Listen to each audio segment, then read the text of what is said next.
All right, what is up, Utah fans? This is Joseph back with the Utah Utes Football Digest, and excited to be here with you guys. It's kind of a weird feeling. A weird stat that I'm going to give you guys is, or just a funny observation of mine. Isaac Wilson threw 3 interceptions today, and I think it was arguably his best game, at least up there with his best games. And, we can talk a little about that. If you guys could comment in the chat, whether you're watching on YouTube, Twitter, or Facebook, or whatever, right? I know you guys are in a lot of different avenues. Comment in the chat. I want to hear what you guys think. Are you feeling good after that game, bad after that game, indifferent? I really would like to know what you guys are thinking, because I'm sure we have a wide range of opinions on what we saw today. I'm going to tell you, I'm somewhere in between good and indifferent for 2 reasons. One, it was a little closer of a game than I think the score says, right? 49-24. There was a moment in there where it was 31-24, I believe, maybe. Like it was pretty, or maybe it was 41-24. I don't know. I don't remember the exact score. It got pretty tight for a minute, and it felt like it was realistic that we could potentially come back. It was never probable, but it did feel like for a little while we had a shot there. Pete Barber says, told you we was coming. You said y'all wasn't hard to find. Well, we found and slapped you.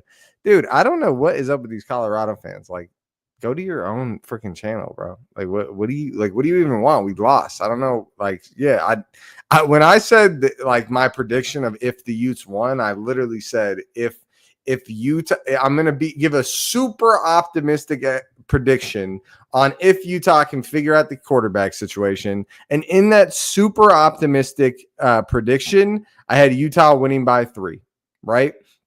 So I wouldn't exactly act like I was out here trashing you guys. I think another thing that's true. So I think Isaac Wilson had a pretty good day. Let me throw, for those of you that didn't watch the game, why don't we put some highlights on? I'm going to throw some highlights on the screen from Twitter. So if you guys appreciate me putting the highlights up and risking getting banned from, or getting the video demonetized from YouTube, please smash that like button. I know I will appreciate it. Boom. Okay, so let's go through the highlights here. Okay, let me get them going. Okay. Sorry, they're like videos on Twitter. I guess I'll just pull them directly up on Twitter. Why don't we do that? So if you guys appreciate it, I'm going to put it right on Twitter, and you guys, if you guys appreciate me showing the clips, just show it some love, smash that like button. This was a fun highlight here. Let's show this one back. This was what's his name? Caleb Lohner. End zone. I mean, this was a play. It's funny. The game overall actually reminds me a lot of the Utah State game, especially for Isaac Wilson. Obviously, we won that one. But just like right there, like the last time we saw that play, I believe was the Utah State game. And then, we got to go to Utah football. Sorry about that. I thought I was there. Okay. And the other play to take a look at. Oh, this was fun, huh? Just to give you guys some context, Spencer Fano is the number 2 PFF graded Power 5 offensive tackle, having quite a year, and he gets his 2-point conversion towards the end of the game, where it was still competitive when he got this, and I thought this was super cool of the coaching staff to really creative play to get the 2-point conversion, but also really cool to give Spencer Fano the opportunity to get some points, right? As an offensive lineman, you rarely get the opportunity to score points, so I'm sure he appreciated that a ton. We watched the Caleb Lohner one. Let's watch this one, right? This bad boy is the one everyone's talking about. This is Dorian Singer burning Travis Hunter up the sideline for a touchdown. This is a big touchdown, too. I want to say it was like 50 yards, something like that. Does Does anyone have? Yeah, so look, it's a 40-yard touchdown. Look, so this plays from the 40.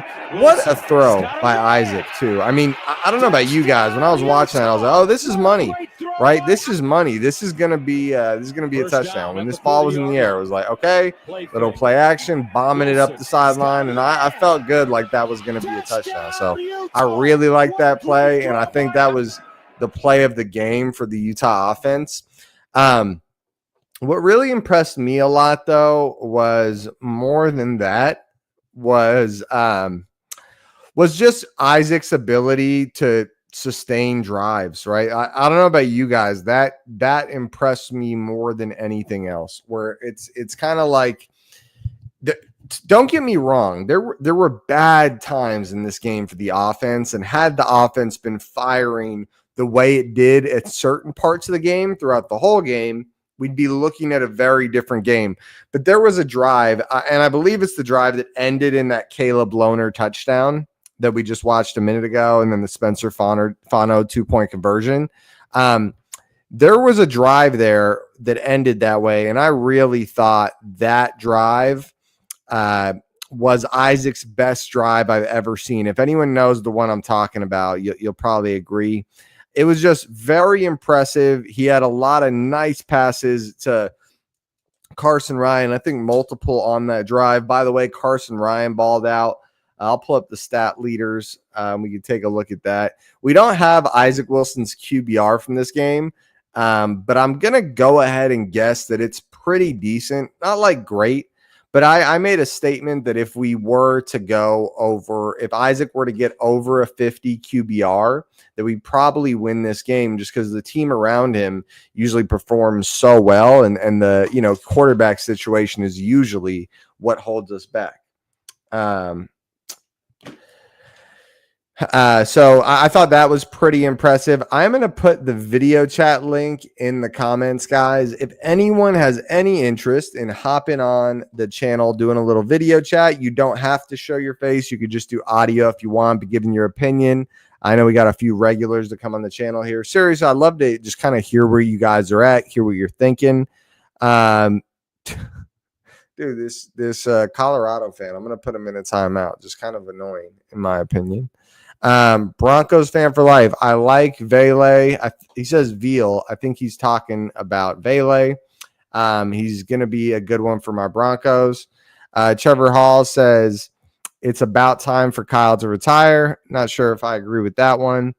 Car Wash Channel says we suck this season. Hope we play better next season, October 2025.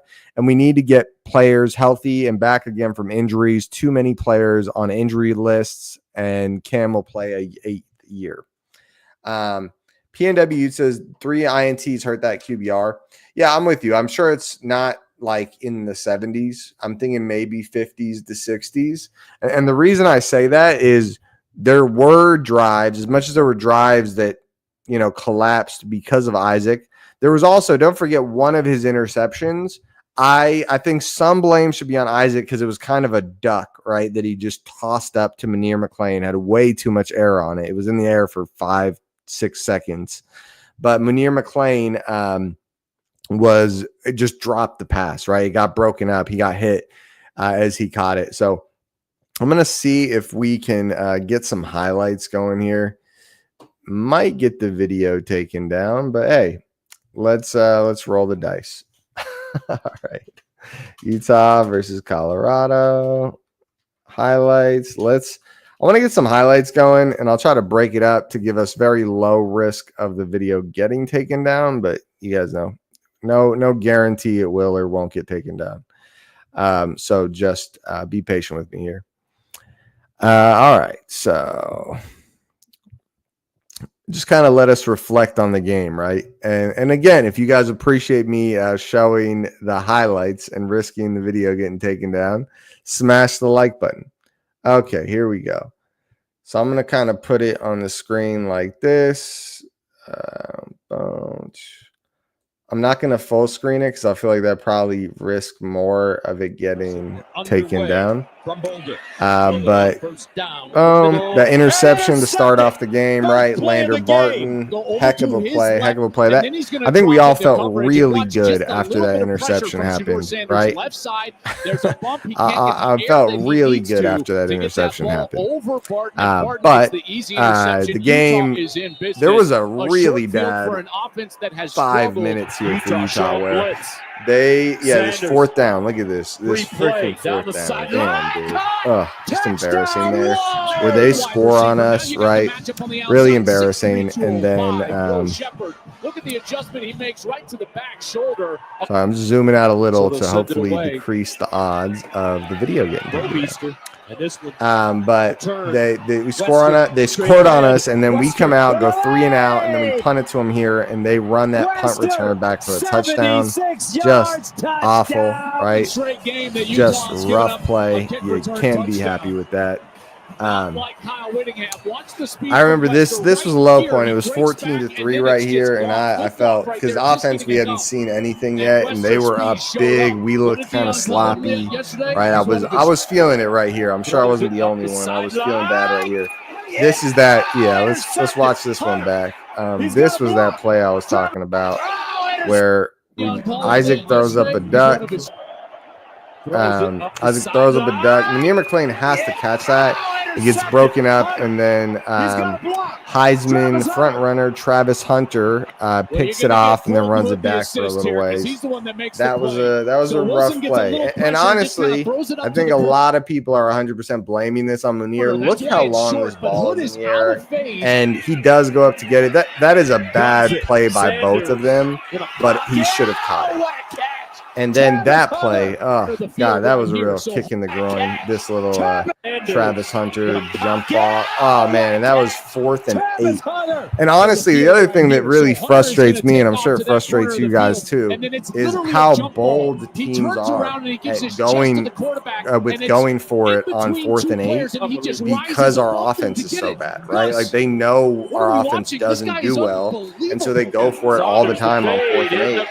And then they score here right after that because they know if they miss the 4th down and we get the ball back, then we're not going to do anything with it. So very frustrating there. So then Isaac starts.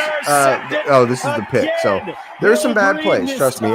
And I was kind of pounding the table about my frustration with, hey, we need to let him throw.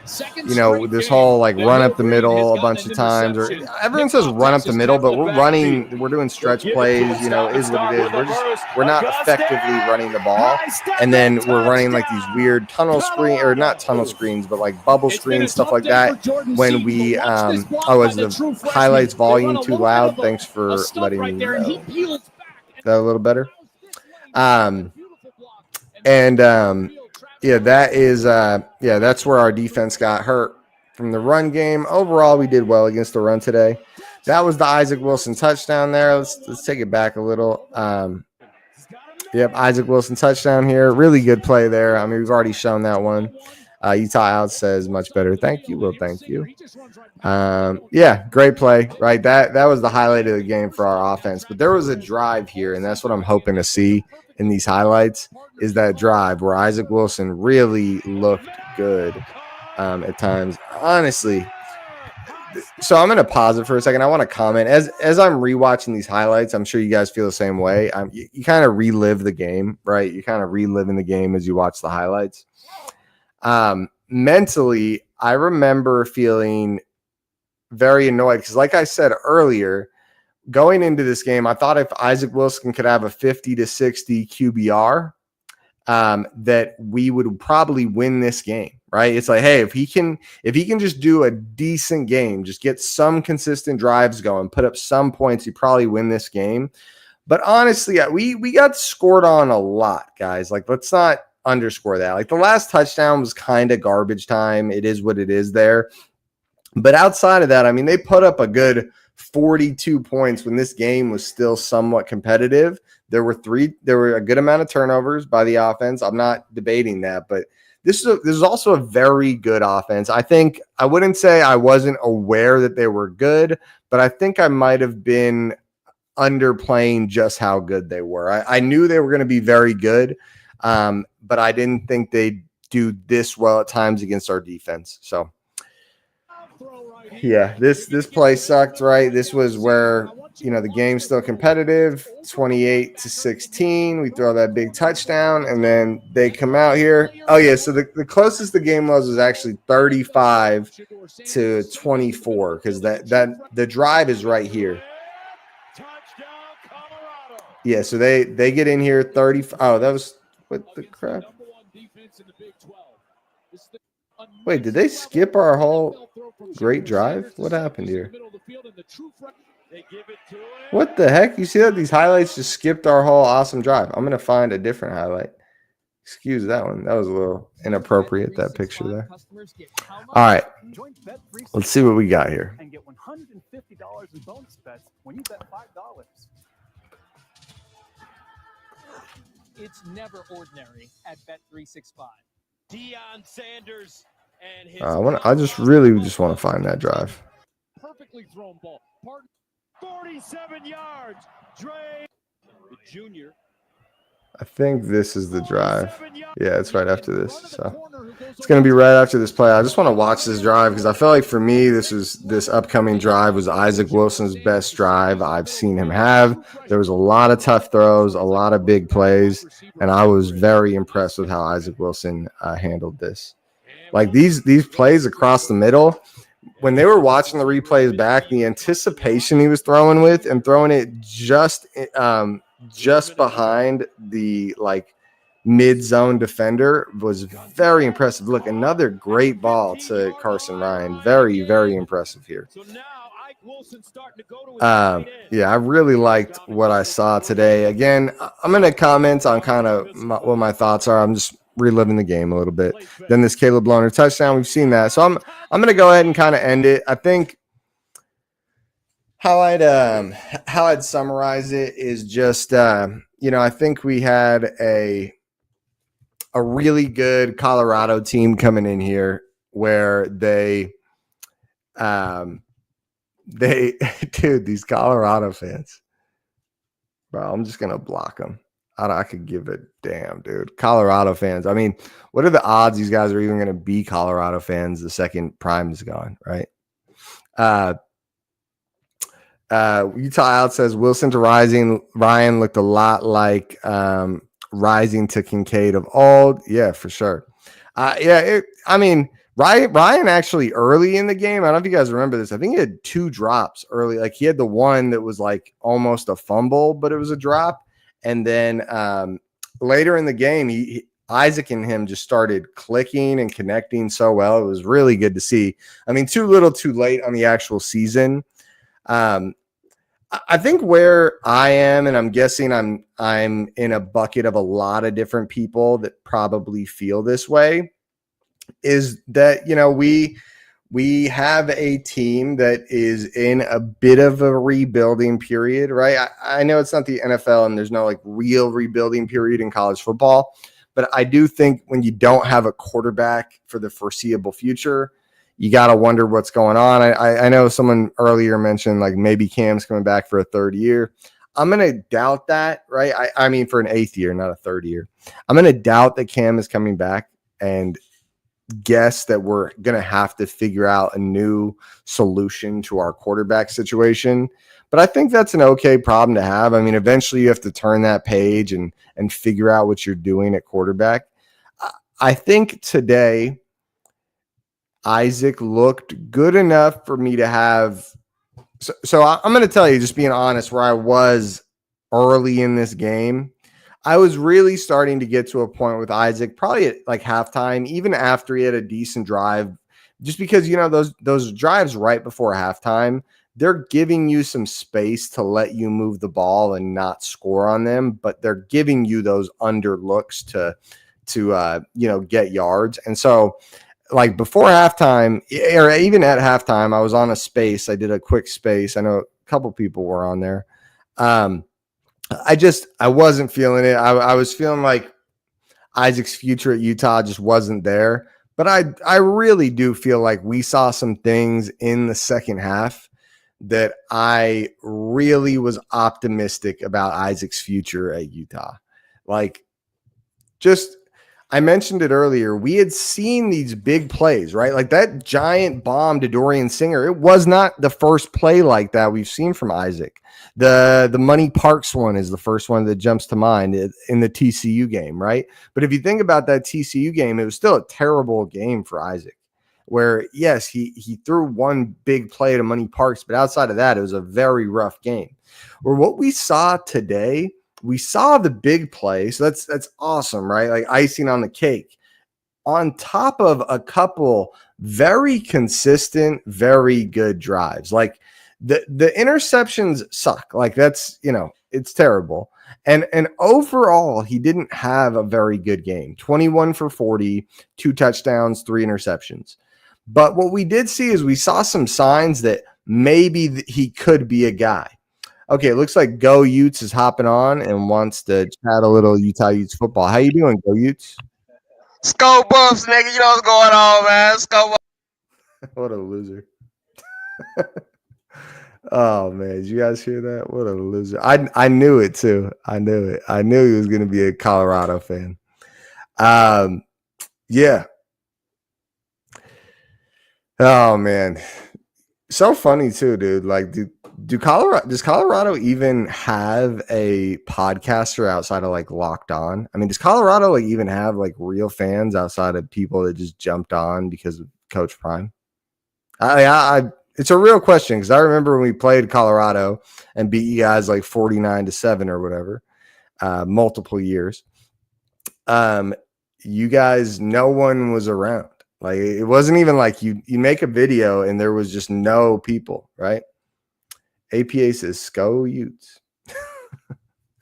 And just so Colorado fans know, I don't mind it. I know there's no hate. At least hopefully there's no hate, right? Because that's not what I'm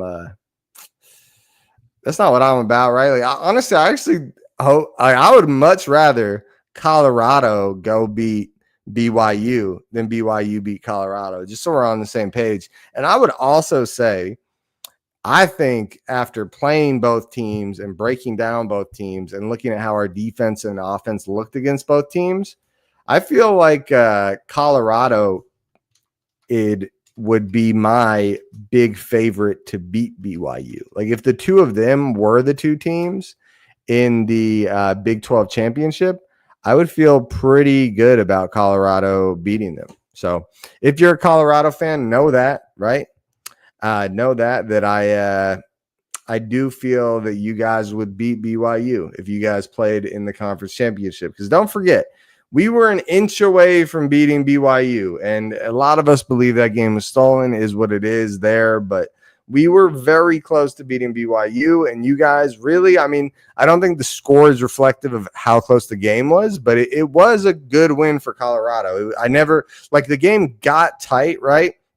But it was you never felt like Utah ever got the window, closed it enough to really feel like we were about to get back in. Like we got close where it was 35-24. At that point, I felt like, okay, we get a stop. We're right back in this game, right? But then, what is this? Dookie Man says, your coach played it too safe against BYU. Gary says, until the changes needed are made top down, I don't think much will change after that injury luck. Yes, I'm saying it starts at head coach, but Whit Bros will take nearly 2 decades of proof and say I'm wrong. Need to call more deep shots because Wilson is capable of connecting. Why only 1 per game? Well, Utah, I'll comment on that. I don't think we're only calling 1 deep shot a game. I think, you call it and then Wilson drops back. It's not there, and he kind of freaks out, which is something I want to touch on for a second. I'll read some more comments. Let's see. All right, dude. I just banned my first Colorado fan. If you guys are really annoying, all right. I'll give you the timeout first, and if you're really annoying, I'm just going to block you. Just kind of, my channel, so I'll do what I want. Ken Phillips says, we came to your channel to get perspective on Colorado's performance and that of Utah as well. We come. Okay, good. Well, I'm glad you're here then, Kent. So a couple criticisms and good things about Isaac Wilson. So one thing I thought I saw today, and Joel Klatt commented on it during the broadcast, is Isaac, when there was time in the pocket and he just kind of bought into settling in the pocket and trusting that like he could make the throws, it felt like he really looked good.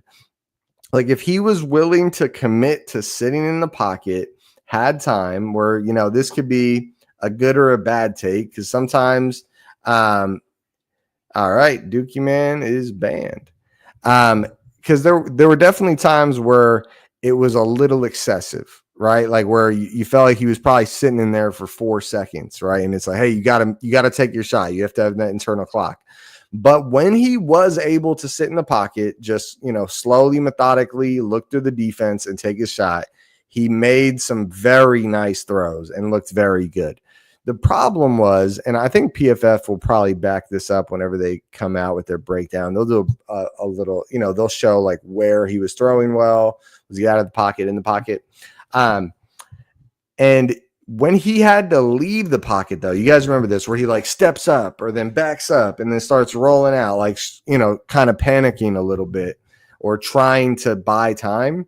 It really seems to go south after that. It's like the vast majority of his good plays are in the pocket, which is very different than Cam Rising. So it's a very different situation, right? Where Cam, it was almost like anytime that would happen, you'd get excited because Cam's going to make a play. So, another thing to call out, guys, we were not able to run the ball at all. The rushing numbers they show includes like quarterback sacks and stuff like that. But I'm going to tell you what our running backs, like without including sacks, what our running backs averaged. So we had 7 carries for Mike Mitchell. We had 11 carries for Bernard and 1 carry for Charlie Vincent for a total of 19 carries. We had 28 rushing yards for Mitchell, 20 rushing yards for Bernard, and 2 rushing yards for Vincent. So our running backs today averaged 2.6 yards per carry. So awful, right? Like that was another thing where even once we got the pass game going, where I think it's a double-edged sword where I don't know what we were doing. Why were we pounding the ball? Why were we running the ball early in the game? Like it felt like early in the game, it was clear that they were selling out to stop the pass. And I mentioned this in the BYU like pregame when I was doing the breakdown before the game, where we need to commit to throwing the ball. If a team is stacking the box against you, 8 guys, 7, 8 guys, and they're daring you to throw the ball, you have to throw, right? Like you cannot just sit there and watch, right? You cannot just sit there and say, okay, well, my quarterback's not ready. He's too young. He's this or that. I'm going to run the ball into an 8-man box. Well, that's what happens, guys. Our running backs average 2.6 yards a carry. So, virtually it was like every time we decided to commit to running the ball on a drive, we were just killing the drive, right? It was at a point where it was so bad that we were just killing the drive anytime we decided to commit, right? Utes for life, baby. Bro, I never know who's the Colorado trolls at this point. We're getting a lot of them. Again, I don't think anyone even knew they had fans up until this year, but, I'm sure there's some lifelong Colorado fans, maybe some people that meant it's another Colorado troll. All right. And banned. You know what else is good about banning like the real trolly Colorado fans is next year, if there's another game with Colorado, we oh man, all right. I'm gonna put Detective Gaither in a timeout, and then we'll see if Detective Gaither, chills out a little. Then you can come back on. If you keep it up, then you get banned. Easy as that. Boom, baby. I got that trigger finger. If you're about it, I'm about it too. Where was I going though? I think it was very frustrating to continually watch us try to run the ball against stacked boxes. And the most frustrating part, and it's something I've been calling out a lot, is that, hey, it's okay to throw some interceptions. I know it sucks. Like, ideally, none of us want any interceptions, and a great quarterback is going to minimize interceptions. But this whole my quarterback is too likely to throw picks, or I don't trust my quarterback thing, and you just won't throw. What winds up happening, and I'm sure you guys saw this today. I know I saw it. I'm sure I'm not the only one noticing it. Is you continually put your quarterback in 3rd and 5+ situations where you have to throw the ball. And if that's his only opportunities to throw, he can't build confidence. And so he is just sitting there looking like a joke. I mean, that first half, man, it was like all of his throws were just not good opportunities, or it was 3rd and 7, 3rd and 8. And when you keep running against stacked boxes on 1st and 2nd down, you're going ahead and putting the chips on the table to say, good luck, Isaac, 3rd and 8. And you saw the story continually play out. P&W Utes says there's the 94-year-old Buffs fan in the stand. Well, there you go. That's the one fan. 94 years old, but one fan. But yeah, it's been really frustrating. I think where I'm at is I don't think Bajakian's the guy at offensive coordinator for the future. I think a lot of people probably agree with that. Now, obviously, he's not getting a real shot, but I think either way, we don't want to bank on him, right? Not trying to trash the guy. I don't think anyone expected him to be a superstar. Like when he first got promoted, I did the breakdown and talked about how his offenses had performed in the past, and it wasn't very good, right? It was very hard to find a silver lining to justify like getting excited about this guy. So is what it is there. Anyways, I'm happy about what we saw from Isaac today. You'd like to see overall slightly more complete game, but for me, this was Isaac's best game. I would love to know what you guys are thinking. Do you think were you optimistic of what you saw from Isaac today? I know the stat line doesn't look good, but I did think there were a couple drives in there where you saw, okay, this is a legit quarterback, right? But again, I am a Jets fan, and I will ride or die with a quarterback until they just crumble into the ground. So that's the life I'm living. I want to know what you guys are thinking. I do. I'm going to go for a little while longer, probably not too much more, but I appreciate you guys being here. Smash the like button if you haven't already. Subscribe to the channel. We put out a ton of Utah Utes football content, and we do these live streams. So if you guys enjoy those, make sure you stick around. Who else? There wasn't a lot of good games for Utah. How did we do defensively? Oh, why don't we talk about that? I actually thought there were some guys on defense that had some good games that are worth shouting out. So Jonathan Hall, he stood out to me today. I would love to hear if anyone else noticed him today. Doesn't matter if they're private fans. Some people are fans of coaches. CEO Neo, I think that's what he's trying to say. What does it matter if they're Prime fans? Some people are fans of coaches. Yes. I'm a huge fan of Coach Witt. He's not why I'm a Utah fan, though, whereas Colorado fans are fans of the coach, and that's why they're Colorado fans. If Coach Prime left their team tomorrow and went to another team, then they would no longer be Colorado fans. Maybe they would stay Colorado fans for a year or two, but one bad season, and I guarantee you they would no longer be Colorado fans. So that's why it is worth calling them out, because that is whack. Like, you could go just grab a random team.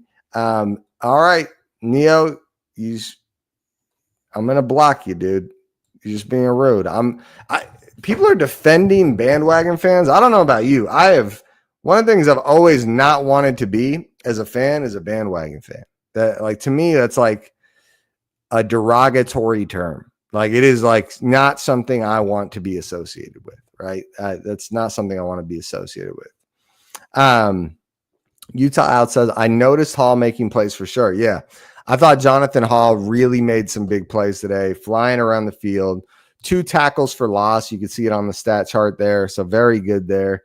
One stat that tends to be a little off sometimes when the game first ends, like it'll usually, it could not be off. It might not be off. It looks right to me. Sometimes the sacks are a little off, but it looks good for now. Anyways, some other people that had a big game. What's his name? Rabbit Evans had a really nice, like real good coverage on a big play where it almost was a catch, but he was right there in the guy's face and was able to get an incompletion out of it. So I thought that was a really good play. Junior Tafuna, I saw him flying around a little bit. Tanu Vasa, does he have any stats up here? No stats for Tanu Vasa, huh? That's surprising. Yeah, but I thought Smith Snowden, another guy that had a good game, right? Overall, I thought he had a pretty good game. PNW says prime wagoners, if you will. Yeah, dude. Like, honestly, if you are just like following a coach and following hype trains, it's kind of like people that say, oh, I like certain quarterbacks, right? Ken says, not going to lie, we thought Utah was going to jump on us early. Yeah, I was hoping so too. After that interception, I was hoping so too. But if you've been following Utah, Ken, you'd kind of know that it hasn't been a good year, man. It's been a rough year. Utah's really had quarterback struggles.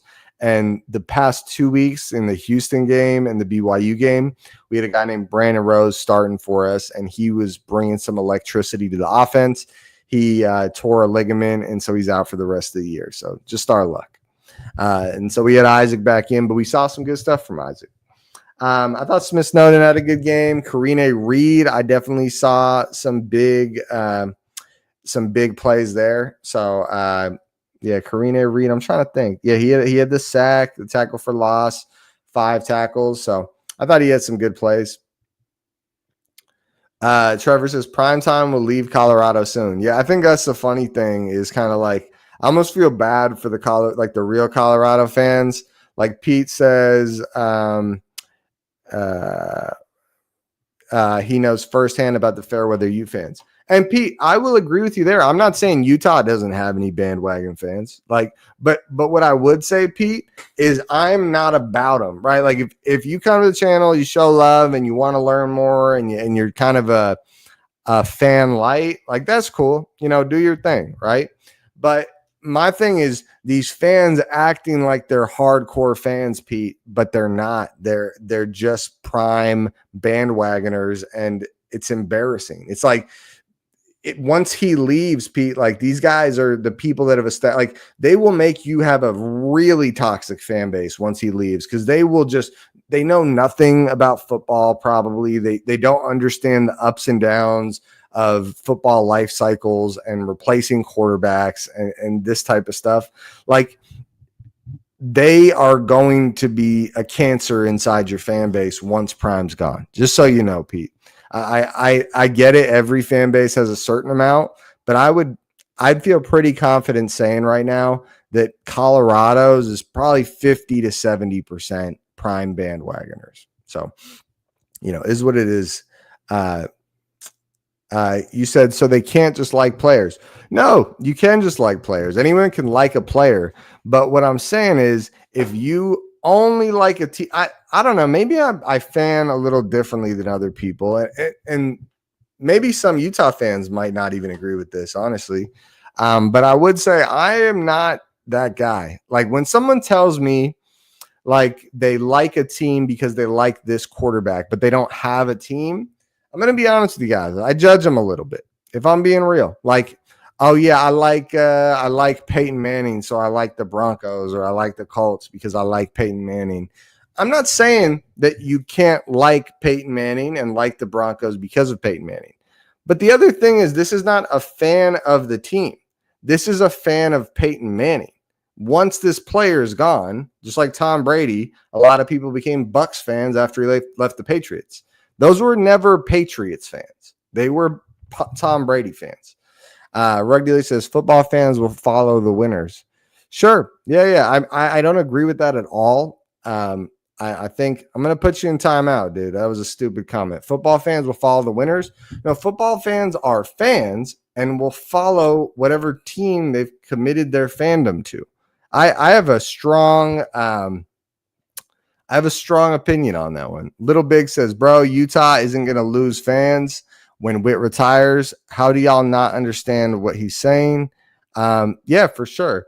Utah will probably lose some fans when Witt retires, right? Like I'm not being dumb about that, but I also think Utah's a very specifically built team where we have a bona fide Power 5 head coach in the waiting, right? Morgan Scalley is a homegrown Utah guy, and I think most Utah fans, or at least a good amount of Utah fans, understand who Morgan Scalley is, right? And they know he's not just some random guy. So I would say there, I think Utah fans are a little more educated and a little less likely to be bandwagon fans, but I don't think that's going to happen too much with Utah because we've built through the program. BYU's coach is actually a former Utah coach. So we've built through the program. Mr. Mister says, same old story the last 2 years. No offense. I would rather open the offense up, even if we throw 5 interceptions. That's the only way Wilson will grow. And that's what I was saying at halftime, Mr. Mister. I was saying, hey, I'm just going to call you Mister because I don't like saying it twice. That's what I was saying at halftime. Hey, it's okay to throw interceptions. It's okay to get incompletions, even if it kills drives. It is like, because these run plays we're doing on first and second down, they get us 3 total yards. And then it's 3rd and 7, and you have a freshman quarterback throwing his first play of the drive on 3rd and 7 is a bad look, right? Bad look. Austin Olson says, players come and go, coaches come and go. Teams will be there the next decade. You invest in a team because they will be there for the long haul. No guarantees with coaches and players. It sounds like you're agreeing with me, Austin. That's exactly what I'm trying to say. Like I think if you're just like the definition of a bandwagon fan is like the type of fan that follows players, right? That just says, oh, I like Peyton Manning, so I like the Colts. And I'm not saying I like Peyton Manning. And I like Tom Brady. Like, I believe they're some of the best all time, and I enjoy watching them. But for me to say that means I'm a Buccaneers fan or that means I'm a Colts fan, that's weird. That is like low quality fandom type of stuff. Utes Production says, I'm very happy that Dorian Singer got his first touchdown, and it was on Travis Hunter. That was awesome, right? That was awesome. I love that one too. Green Street Utes says, Fairweather fans is a common description of many fans. In Utah, there are fans that switch the red sweater for the blue sweater after this year. For sure. I don't think you're wrong about that. I think we're definitely going to see some of that, right? But those fans will switch back eventually. And yeah, I also don't think they're like I don't think those people, Green Street, are like the fans that are vocal on message boards and stuff like that. Like the hardcore fans. What I'm saying is Colorado's hardcore fan base right now are bandwagon Coach Prime fans. And I don't think you would say that about the fans you're talking about for Utah and BYU. Like those are the people that don't know that 90% of the fun action for Utah and BYU happens on Twitter, happens on YouTube, right? It's like they're not involved with this, where Colorado, that's where their fan base was built just because of Coach Prime. Nehemiah Israel says, I'm a Utah fan, but we suck. I give Colorado and their fans props today. Yeah, we do suck. Fair point. Utes Production says, who are we cheering for, BYU or Colorado in the Big 12 championship game? I mean, I don't think I'm really cheering for anyone. Probably Colorado, though.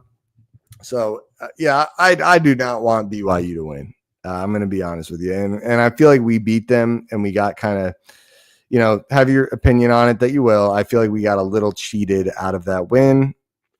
And so I would love for BYU to lose. Green Street Utes says we ran for 20 yards. Overall, like if you just look at running backs, we ran for 50 yards and it was 2.6 yards a carry. Dreadful. He said, "Where did this Colorado defensive front come from?" You know what? I knew this coming into the game. This was not. I mentioned it in the pregame breakdown. This was not the Colorado defense of old, right? Their run game was still pretty bad coming into this game, but their defense overall was solid. It wasn't amazing, but it was solid. Green Street Ute says, we ran for 20 yards, trying to make it 3rd and short to make it easy on the QB is a good idea. Just didn't work. Oh, sorry. I just read that. You know what, though, Green Street Utes? I'm going to comment on that because I don't agree. I think when you have seen this game in and game out where teams stack the box against us and dare us to throw on them, and game in and game out, Green Street, we are putting our quarterback in 3rd and 5 plus, because it's not just this game. It is it's tons of games this year, right? We've been dealing with this all year where they run, and then it's 3rd and 6, 3rd and 7, and then Isaac Wilson or Brandon Rose or whoever it is forced to try to make a long conversion. Green Street says, Coach Prime fans aren't Colorado fans. They're gone next year when he leaves. Yeah. And that's, I don't think it's a controversial take. And I wonder how it seems like Colorado fans are happy that they have this bandwagon fan base. I don't know. Nehemiah Israel says, Prime fans originated on 1989 before social media. POS says, calling us bandwagons is crazy. Of course, we aren't going to be loud when we suck. We finally have a great coach and culture. Sko Buffs, good game. Isaac Wilson has a strong future, in my opinion. I think Isaac Wilson does have a strong future, in my opinion. Good game. And just so you know, hats off. Colorado looked awesome. Like, I thought Colorado looked significantly better than BYU, right? I got to see both teams, and I thought I was much more impressed with Colorado than with BYU. PNW Utes is cheering for BYU. I think not. Yeah, like I said, I'd be cheering for Colorado in that matchup. POS says Coach Prime is not leaving next season. I wouldn't. I don't know, dude. I mean, Shador is going to leave, and then Travis Hunter is going to leave, and POS. I think a great observation I would give you is go look at Utah this year, right? Go look at Utah this year. What it is like when you don't have a quarterback. And we have a room of talented quarterbacks this year and last year, but these quarterback injuries make it a nightmare to try to survive. Like, you seem like you've been a Colorado fan for a while. Bro, just so the Colorado fans have fair warning, I just blocked another one. If you're just coming straight out here with negativity and being like a jerk, I'm just blocking you. I'm not even putting you in timeout. If I put you in timeout, that's a warning to chill out a little bit, right? It's just a warning. Chill, pump the brakes, dog. Catch your breath, because I'll block you, right? This is my channel, so I could give a damn about you. Coach Prime's not leaving next season. Yeah. I just mentioned, I don't think Coach Prime wants to wind up in this situation where you're in quarterback purgatory, where you don't have a quarterback, and so every time you're in a close game, you lose. So I would just tell you, hope for your sake he's not, but I wouldn't bank on that. Green Street says 19 non-QB rushes to 41 pass attempts. We didn't run the ball too much. Is 11 Wilson runs. Yeah, so I was just talking, I think it was 19 running back runs. Yeah, non-QB rushes. So, yeah. Nehemiah Israel says, I think I get why there's a narrative Coach Prime is leaving, because some people know he will dominate the Big 12. Not sure what you mean there. I would tell you this. What I just said is just quarterbacks are what make football teams, guys. Like, a good football team around quarterbacks is what make amazing teams. But look at Utah. There are so many positions this year that we are not just good at, but great 12 type of level. And you look at just not having a good quarterback, it is debilitating. Like, if you don't have a good quarterback, you do not have a good football team. And I don't think any Utah fan is going to claim that we have a good football team this year. Kent says they do have some Ken says they do have some good podcasts. So cool. Well, good. POS says QB injuries and injuries have impacted your season. I'm not going to be stupid and disregard that. Next season, we might throw some NIL money and get a good quarterback in the portal. Yeah, maybe.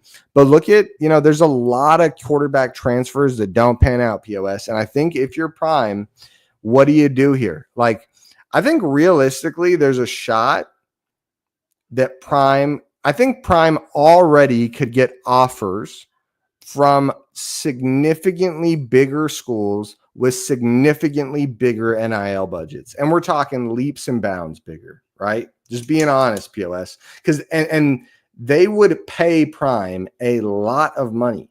Like what is Prime's tie to Colorado, right? Like Colorado took a chance on him, and it has worked out tremendously for Colorado. But I don't think Prime has any locked-in loyalty to Colorado, just being honest. And Florida is a really good example. Now, I know Florida might not actually work because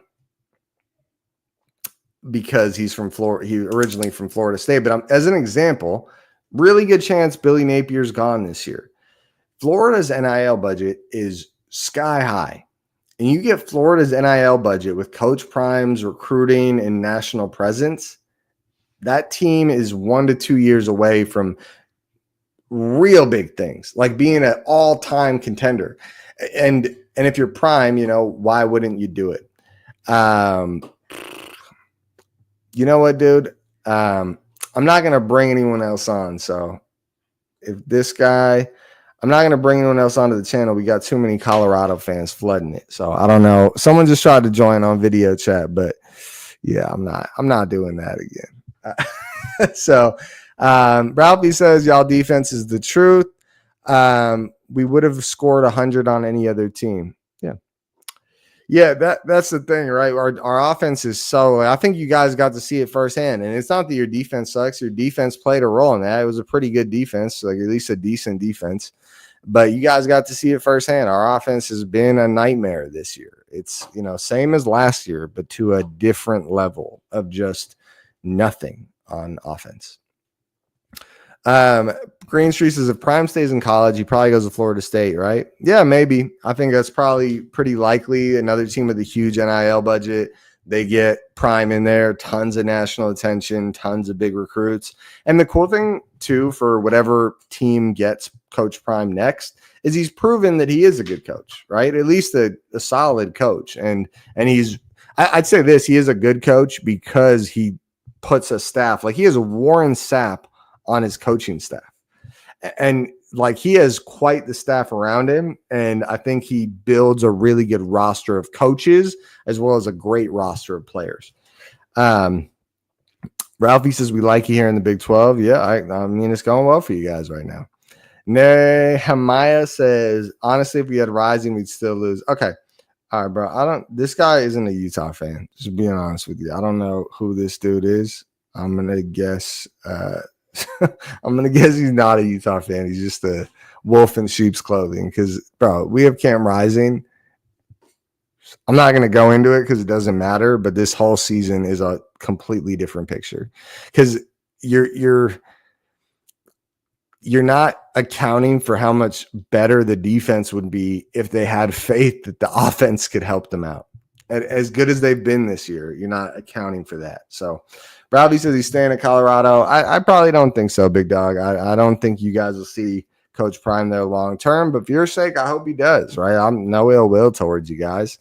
I do think you guys have a lot of bandwagon fans, and they keep popping in the chat, right? They're probably Cowboys fans too. And then you got to ask yourself, well, how are you a Cowboys fan and you live in Colorado, right? How does that happen? Or how are you a Colorado fan? You don't live there, right? So, start connecting the dots here. Green Street says, turn our 3 field goals into 21 points, take 3 NTs and turn them into maybe 1 if we have Rising. Becomes quite the game. Yeah, I mean, I think Rising puts us in a spot where we're almost undefeated, if not undefeated at this point. And that's crazy to say when you look at a 4-6 team. This is, that's really how I believe this probably would have went. All right, guys, I'm going to shut things down here. Before we get out, please smash the like button before you leave. That'll help get it out to more Utah fans. Also, comment down below. I want to know what you guys think. How are you feeling about Isaac Wilson moving forward? Green Street Youth says, wait. Okay, wait. What do you need? All right, I'll give you 2 minutes. I got to get going. He has one more question. I got to get going, though, so I really only have a couple more minutes. All right. And another Colorado fan block, dude.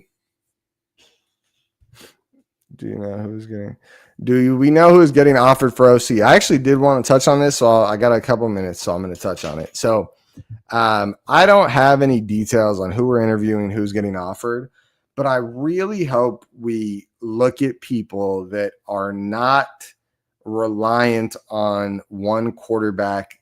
And if the quarterback, like, I hope we go find people that have proven to do it with quarterback injuries, and they don't need a superstar quarterback to get it done. Like, a superstar quarterback can rise their offense, but I hope we don't go looking. Like, I would imagine there are some good, honestly, it's probably something I really have to do a solo video on, like really take my time to figure out what my thoughts are, because there's got to be a bunch of good ones. I mean, there must be a bunch of good G5 coaches that, you know, I'd probably, like, if I were you guys, what I would do if I wanted to find who our best candidates are, I'd take any coach that has averaged a top 25 offense over the past 3+ seasons, right? And that's an average. So sometimes he's in the top 10, sometimes he's in the top 40, sometimes top 20. And I would take them with a G5. Probably harder to get them from a P5, but it all depends. But if they're in the G5 and they've been a top 40 offense year in and year out, I think that's the guys I would be looking at. And then I'd start looking deeper, right? Like, what was their quarterback situation while they were there? How many different guys did they have to go in and try to figure this out? Because if we had a solid offense this year, the season looks so much different than it does right now, guys. All right, I am out of here. Like the video, comment down below. I am out of here. Subscribe to the channel if you haven't already.